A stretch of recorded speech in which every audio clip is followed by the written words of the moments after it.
The lord. యేసుక్రీస్తు దివ్యనామంలో ఉదయకాల సమయంలో కార్యక్రమం వీక్షించుచున్న మీ అందరికీ నా హృదయపూర్వక వందనాలు తెలియజేస్తున్నాను. ఉదయకాల సమయంలో దుఃఖముతో, వేదనతో, బాధతో కృంగిపోయి ఉన్నావా? ఏం చేయాలి నీకు అర్థం కావటం లేదా? చీకటి కుటుంబాన్ని ఆవరించిందా? అప్పులు, వ్యాధులు, వేదన, కన్నీరు, కష్టం, ఇరుకు, ఇబ్బందుల చేత సతమతమవుతున్నావా? దేవుడి ఉదయకాల సమయంలో ఒక అద్భుతమైన వాగ్దానాన్ని నీకు ఇచ్చి నిన్ను బలపరచాలని, నీ దుఃఖమును తొలగించాలని ఆశపడుతున్నాడు. యెషయా గ్రంథం 60వ అధ్యాయం 20వ వచనం, యెహోవాయే నీకు నిత్యమైన వెలుగుగా ఉండును, నీ దుఃఖ దినములు సమాప్తములగును. ఎంత అద్భుతమైన మాట అండి. దేవుడు నీకు నిత్యమైన వెలుగుగా ఉంటాడు, నీ దుఃఖ దినములను సమాప్తం చేస్తాడు.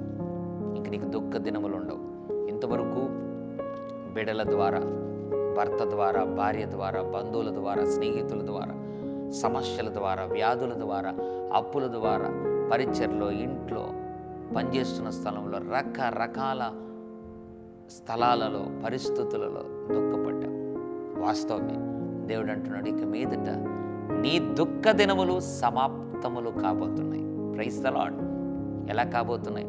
దేవుడు నీకు నిత్యమైన వెలుగుగా ఉండబోతున్నాడు. నీ దుఃఖ దినములను సమాప్తం. నువ్వు కన్నీరు విడిచిన దినాలు, వేదన పడిన దినాలు, దుఃఖించిన దినాలు అయిపోయాయి.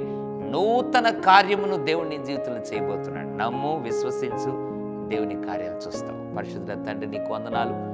నీ దుఃఖ దినములు సమాప్తములకు నన్ను వాగ్దానం బట్టి మాట్లాడినందుకు స్తోత్రం. ఎంతమంది అయితే నమ్మారో, విశ్వసించారో, ఇప్పుడే వారి జీవితంలో నిత్యమైన వెలుగుగా ఉండి దుఃఖ దినములు సమాప్తములు చేయమని అట్లు చేసినందుకు వందనాలు చెల్లిస్తూ యేసు నామములో ప్రార్థిస్తున్నాం తండ్రి.